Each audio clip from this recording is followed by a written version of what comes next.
ይሄንን አሁን የተቀረበውን ሐሳብ ለፍጻሜ ለማድረስ የኦህዴድን መዋቅር መለወጥ ያስፈልጋል አይመስላችሁም?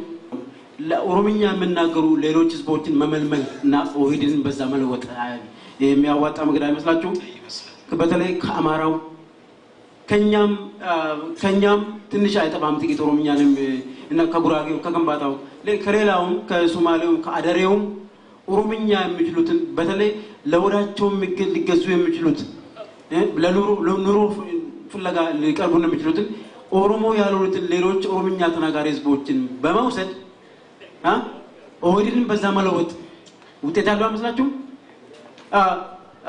ታዬ ወልደሰንበትን ኩማ ደመቅሳ ብለን ማነው ምናሴ ገብረ ጊዮርጊስን አባዱላ ገመዳ ብለን ጥቅም እንዳገኘበት ሁሉ አሁንም በዚህ መቀጠል እንችላለን። ገብረ ማርያምን አባ መገርሳ ብንል ማለት ይቀናል። እኛ መንግስት ነን አይደለም እንዴ? ጎይቶምን ጉተታ ብንልስ ምን ይመስላችኋል? አዎ ማነው ገብረ ኪዳንን አባ ዳንኪ ብንልስ ምን ይመስላችኋል? ብዙ ስሞች አሉ። ኦሮሞ ሞኝ ነው። ኦሮምኛ ስም ይዞ ከመጣ ያው ሆዱን ከፍቶ ይሰጠዋል። እናውቀዋለን። እና በዚህ በኩል አስፈላጊው ስራ ይሰራል።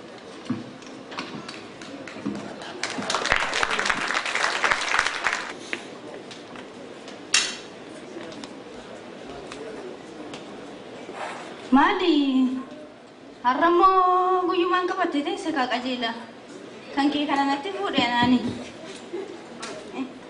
አቱማዲ ደይ ዋይኪ ከነማሊ ጎዳ ጉዩማን ከፈተተ ሲማረኪኒ ከኩን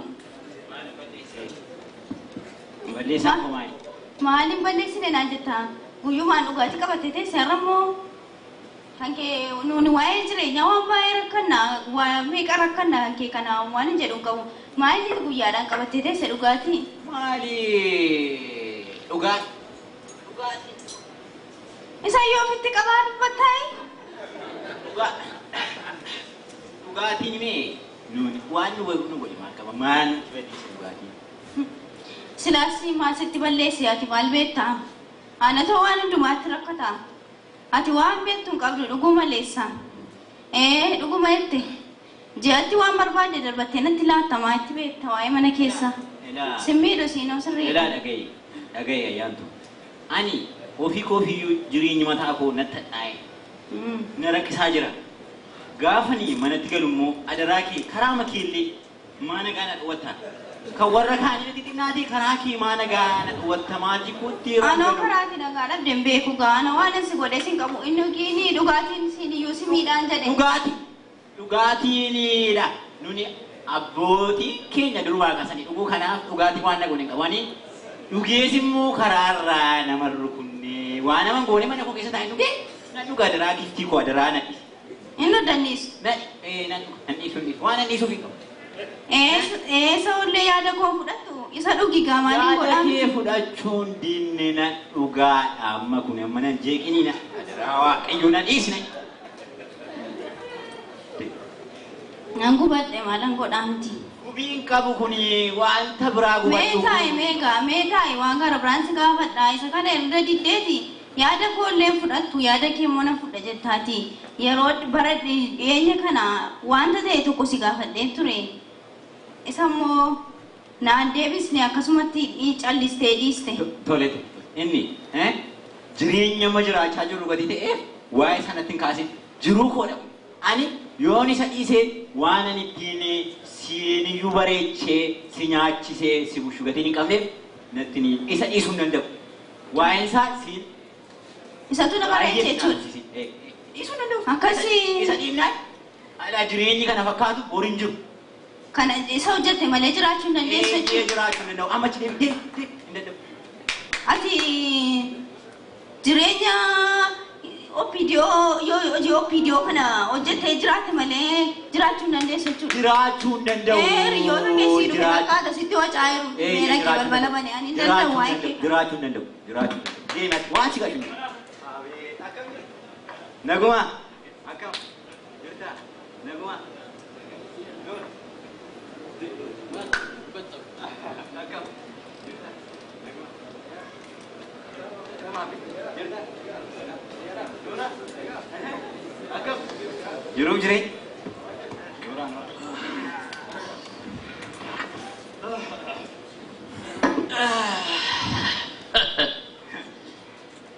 Ganawani buftee deessaa be. Ana dhiiga keenya dhiiga. Deebotaa guddaa kun jira gaa. Dafamanii deebotaa kun jira. Qabattee moo deessa? Ayyaantu. Mee waan itti dhugan bidime. Mana koo nagaa jireenya jiru. Waan dhibeen jiru. Attamoon ta'a tolaa. Mootummicha galateeffadhu kana.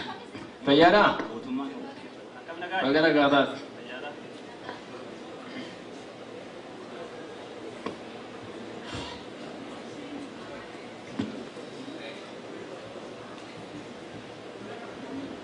Kamarra akkatti sitti toleera.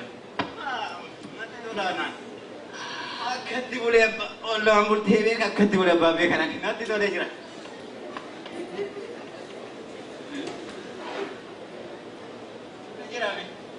Mee waa'ee walgeerraaf. Kai dhaabadhu. Walgeerraaf. Atanoo be. Akkami jiruun jireenya kam? Haadha tola. Maal ishee kunoo cimtuudha. Baay'ee cimtuudha. Beektaa ishee kana eeganii kana eegee ture. Egaa kan kana bidee mootummaa keenyadha. Horii mootummaa keenya. Haa malee akkami walga'iin irraa? Walga'ii jechuun isaa fi damma hidhameetu waamame natti tola. Keessumaa qajeelfamni Xaqilaay Ministeeriin irraa nuuf dabarse warra mormitoota keenyaa dhabamsiisuudhaaf hedduu nu gargaara abdii jedhuun qaba. Keessumaa inni kun abaa'uu harkaaf miila walitti hidhee akka achiin sokosne gochuudhaaf dabalee hidimee silxaana keenya achi nuuf butaa abdii jedhuun qaba.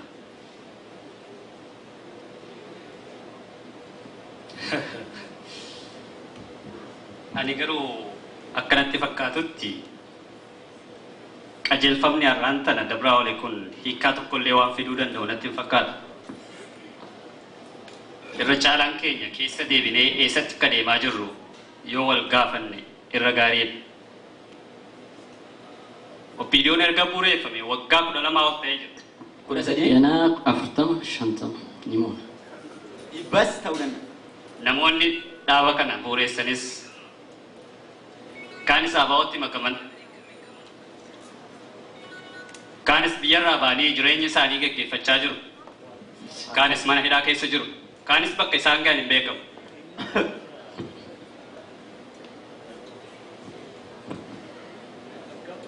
Miseensi dhaaba keenyaa kan mindaa gaarii qabanii fi aangoo guddaa qaban gadi dhiisanii baqa filachaa jiru.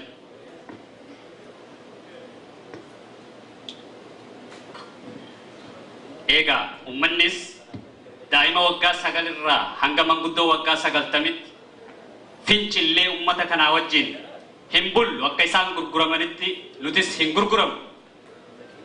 Ifi gurguranii nus hin gurguran jedhanii fincila kaasaa jiru. Egaa haala akkasii kana keessatti bifa kamiin karaa kamiin akkamitti qajeelfama ciccimaa dabraa jiru kana hojiirra oolchuu dandeenya? Kanaan dura yeroo adda addaa qajeelfama baay'ee nuti gadi darbaa ture. Nuti kana fuunee carraaquudhaaf carraaqaa ture. Bu'aa carraaqa keenyaa maal akka ta'e hundumti keenyaa ni beeka. Bu'aa carraaqa keenyaa ija keetiin ilaalaa jirta. Kuni waan guddaa natti fakkaatu.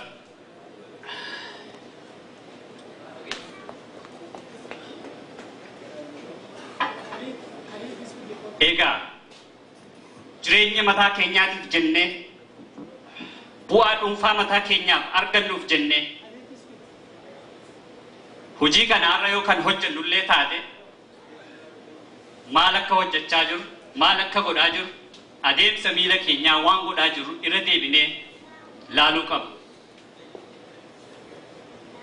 Nuti har'a uummata wajjin hojjennu birattis shakkamoodha. Uummata keenya birattis jibbamoodha. Ija gatii hin qabneen nu laalaa jiru. Namatti hin fakkaanne. Kanaafuu lamaan waa lama dhabe taanee jira jechuudha nuti. Maaf akkana taane? Maa bal'isnee yaanne? Maa waan har'aa qofa yaanna? Waan boru maaf hin yaanne nuti? Namaa miti? Sammuu hin qabnu? Garuu mee xiinxalaati yaaduun gaariidha. Akkanumatti kaanee qajeelfama jennee qajeelfama fuunee deemnee ni hojjechaa ooluun bu'aa hin qabu. Itti yaada hoggaa qajeelfamni nutti gaddabre fuuneetuma horiyaa ooluun hin bu'aa kanuu fidu natti hin fakkaatu.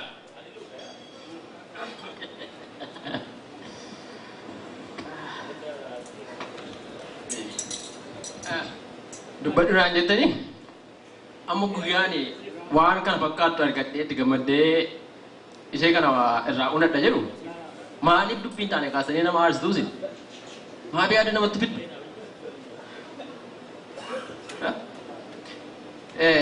mee ataa'u maaliif dhugaa miti haaraa jedhu jiraan dhugaa jedhe waan inni jedhee jira beektaa yaada isaatu natti bu'e laphee gootti nuti akka nuti miseensi daarigoo ummata keenya biratti lammii keenya biratti fudhatama hin qabnu jibbamnee jirra manaallee maatiin nu guddisnu ijoolleen illee nutti qaana'u manaa ijoolleen illee nuun yaamamu nutti qaana'u yoo fudhattee ilaalte ijoolleen keenya daa'imman jechaadha daa'imman mana barumsaa isaan naqanitti hiriyaan qaban hiriyootan qaban ilma baluu hintalaa baluu jedhanii qubatti qabu. Isin basaastota moo hojjettoota? Waa'ee basaasaa miti waa'ee rakkina nurra ga'een hima. Utuu sila kaasuu baatanii dhugaatii koo dhuga amma na dhaggeeffadhaa. Karaa biraa mana rakkina qabna lammii keessatti rakkina qabna karaa biraa immoo gooftoliin keenya warri aangoo qaban irra keessaa gooftoliin keenya nu shakku jecha arraba keenyaa deemsa miila keenyaa nu shakku lammii biratti fudhatama hin qabnu gooftolii keenya biratti fudhatama hin qabnu kanarraa kaane Oromoon bulchaa jira jedhu dhugaa Oromoon itoo bulchaa jiraate Finfinnee keessaa maa Oromoo hari'u aangoo Oromoo maa Finfinneedhaa baasu Abbaa diyyatti nu galti. Oromoon bulchaa jiraatu jedhami barattoota maaliif mana barumsaati sanyii hedhatanii barattoota Oromoo mana barumsaati hari'u Oromoon bulchaa jiraatu ta'e jaarsolii Finfinnee keessatti maaliif qabanii reebanii hidhu Oromoon bulchaa hin jiru Oromooni bulchaa hin jiru irratti dabalanii immoo misooma deemaa jiraa jedhu misoomni kan Oromoo waraqata qofa irratti deema. Kawana kaanii raqanii maqaleete jaaru. Ajandaaf piroograamii mataa isaatiin deema. Eeyyee ajandaan kan ka'e waraqata irratti ba'a kan isaanii immoo raqanii jaaru kan kanaatti yeroo Oromoon bulchaa jira jedhu eessatti bulchaa jira. Tole utuu bulchaa jiraate ati sadarkaa ministeera ka ati jettu hojiirra noolu kan si jala jirutu aangoo qaba sirratti eessatti bulcha Oromoon isa kana namatti kaasu kanaafuu akka jiraan jedhe. Ajajuma qofa dhageenyee achii fudhannee sifiinnee baanu garuu akkana bisineen dhageenye ilaasinitti hima ajaja fuunee deemu qofa hin taane kana irratti haayyaannu rakkootti deemaa jirra ajaja kana hojii irratti oolchuu qofatti hin fiigin irratti haayyaannu. Sitte yaada kee dubbii amma dubbachaa oolte baay'ee dubbattee ani immoo waan isin hubachiisuun barbaada waan isin tubuun barbaada.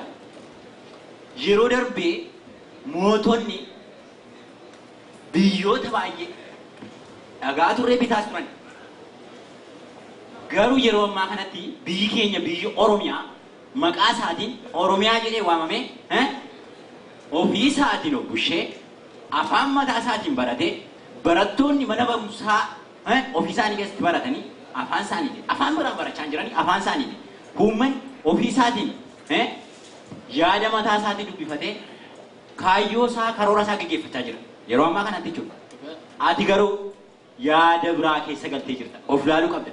Kanaaf biyya keenya nuyi amma sana akka jettu ta'uu hin taane misooma irratti babbaanee jira karoora nuyi baasannee jirru karoora biyya Oromiyaa misoomsuudhaan karaa daandii baasaa jirra asfaaltii biyya keenya keessa baasaa jirra. Mana yaalaa ijaaraa jirra mana barumsaa banaa jirra uummata keessumaallee uummata beela'e biyya inni lafa inni beela'ee fi iddoo biraa qubachiifnee nyaachisaa jirra yeroo ammaa kanatti mootummaa kan hundumaa gochaa jiru mootummaa ammaa kanatti ati garuu diibitee nagarre isa holola Olola namoonni kan biraa jedhan isa amma fuudhee calaqqisaa jiru. Sanammoo sun immoo sin baasu. Adeemsatti dargeessa Finfinneetti ta'e. Haa ta'u gaa fakkeenya yoo fudhachuu dandeesse immoo barbaadde immoo biyyoota xixinnoo magaalaa xixiqqoo amma sanyii Adaamaa fa'aa fakkeenyaaf magaalaa guddittii Oromiyaa gochaa jira. Oromiyaan Kan kana godhe immoo yeroo durii mootonni dur darban tokkollee kan kana godhe hin jiru. Amma garuu kan kana gochaa jiru mootummaa amma isa amma jibbitu. Nuyi adi olola namoota warra ashabbaarii kan isaanii dhaggeeffatee isaan immoo nuyi kan beeknu muuziqaa beetitti mana sirbaa achitti beekna sanyaa baa'oo በትክክል achitti beekna mana muuziqaa beektanii mana muuziqaa achi sirbu isaan hin jiran uummataaf waan goone garuu yeroo uummati misoomuuf ka'aa jiru karooraa jiru kan akka misoomni bakka hin geenye godhee daangaa irratti kutaa jiru uummata warra akkasii isaan duukaa buutee ati bara keenya balleessi. Kanaaf biyyi keenya misoomaa jira, biyyi keenya karooraa jira, nuyi karoora mataa keenyaa qabna, waan hojjechaa jiru beekna, waa gochaa jira. Kanaaf sun immoo ija isaa mul'achaa jira. Uummatiyyuu itti gargaaramaa jiru. Kanaaf waan baay'ee sitti himuu nan danda'a yoo barbaadde ammas yeroo biraa jechuudha. Yeroo biraa sitti himuu nan danda'a.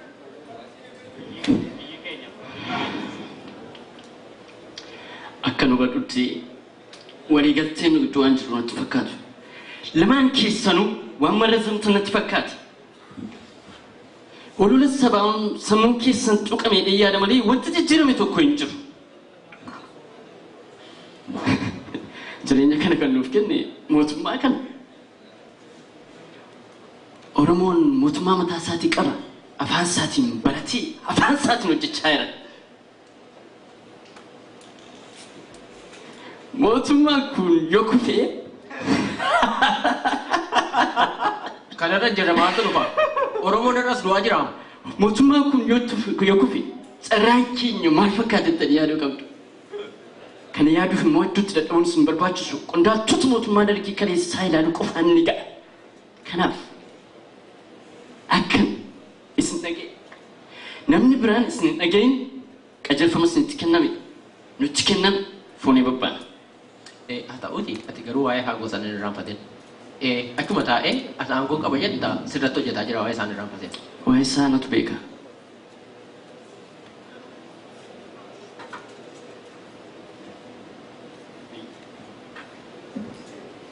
Biyyi keenya misoomaa jira jette. Biyyi keenya misoomaa jiru masheenaa jira.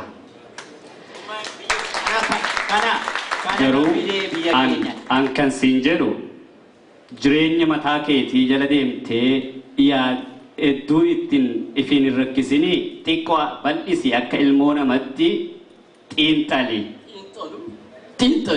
Xiinxali amma shiroo jedhamda.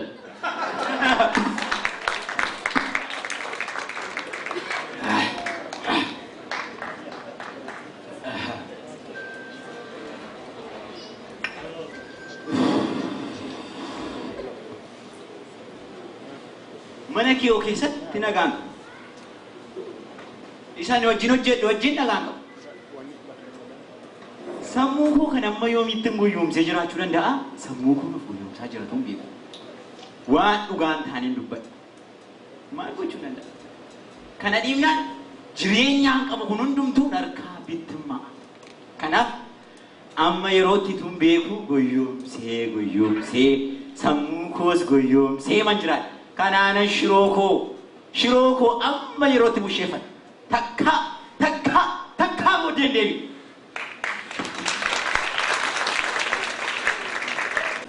Yaa ofii qabdan? Kottu galni mana jira bara.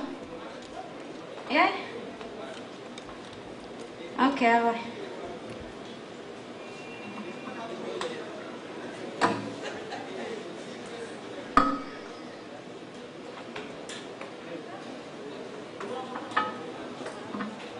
Akam? Ya, saya. Akam, tay. Tay. Akami? Nagaa. Arreetu bareedda. Atu bareedde? Baay'ee bareeddu dhugaa. Akami? Nagaa. Fayyaadha. Maaliif jirta? Nagaa. Maal iddoo waan iddoo seeqnu? Bishaan. Okay.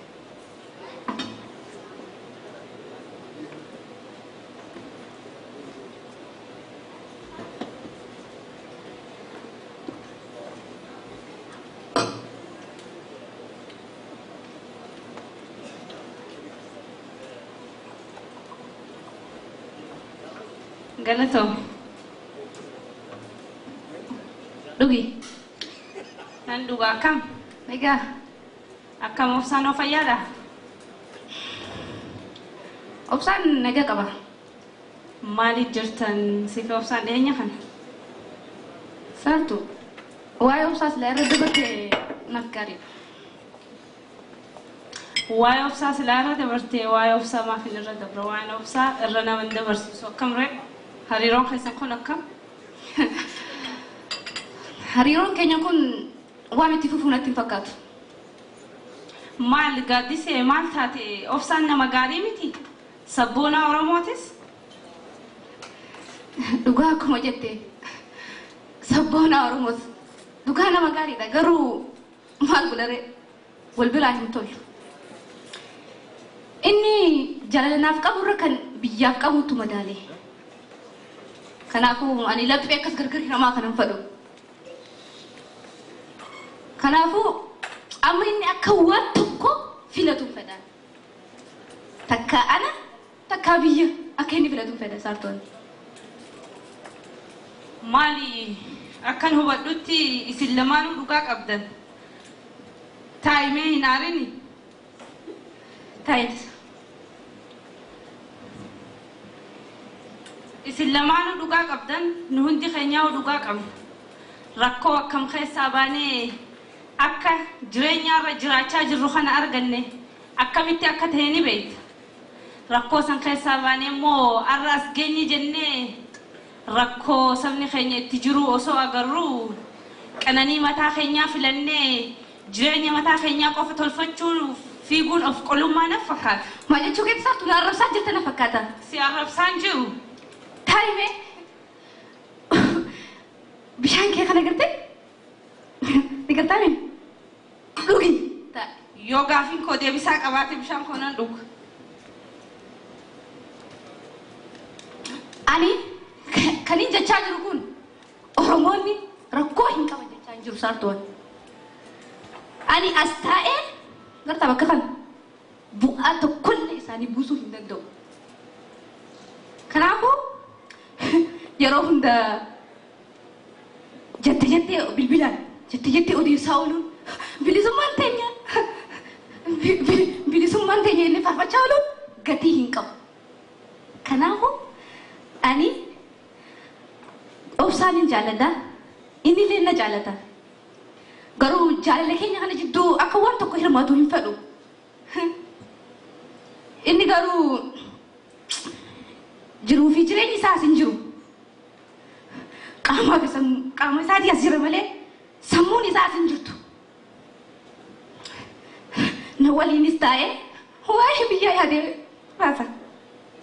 Bakka deemus, bakka ijjatu, bakka nyaatu waa'ee qabsoo buusee baasa. Mee bakka koo bu'ii naaf ilaalime. Walgeen isaa immoo halkanii fi guyyaan qabdu. Bilbilli isaatis yeroo hunda sa'aatii 24 biiziidha. Saartu bakka kiyya bu'iif naa ilaalime keessa maaf bishaadhuma natti murteessitaan. Maaf ofii toonaan jedda. Akka nama jaalala biyyaa hin qabne maana taasistaan. Biyya koo nan jaalladha. Miidhama fira kootis arguu hin barbaadu.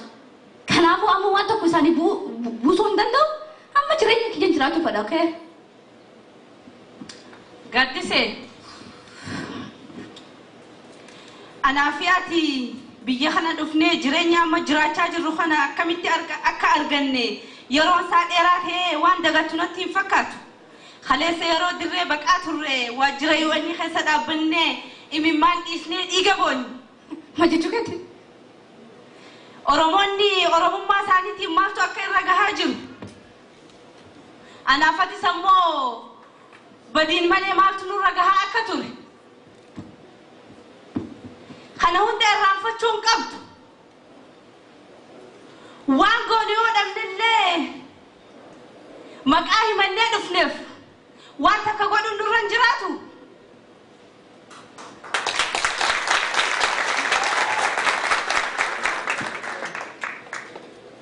Kanas ta'e immoo obsaa dirqiin jaaladhu siin jechaan jiru. obsaa jaalattes jaalachuu baattees waliin jiraattes jiraachuu baattees dhuunfaanis tahee gurmuun nutilleen akka obboleeyyan keenya warra dhiiraa qabsoo bilisummaa Oromootiif waan gahee keenyaa raawwachuu qabnaan siin jedha.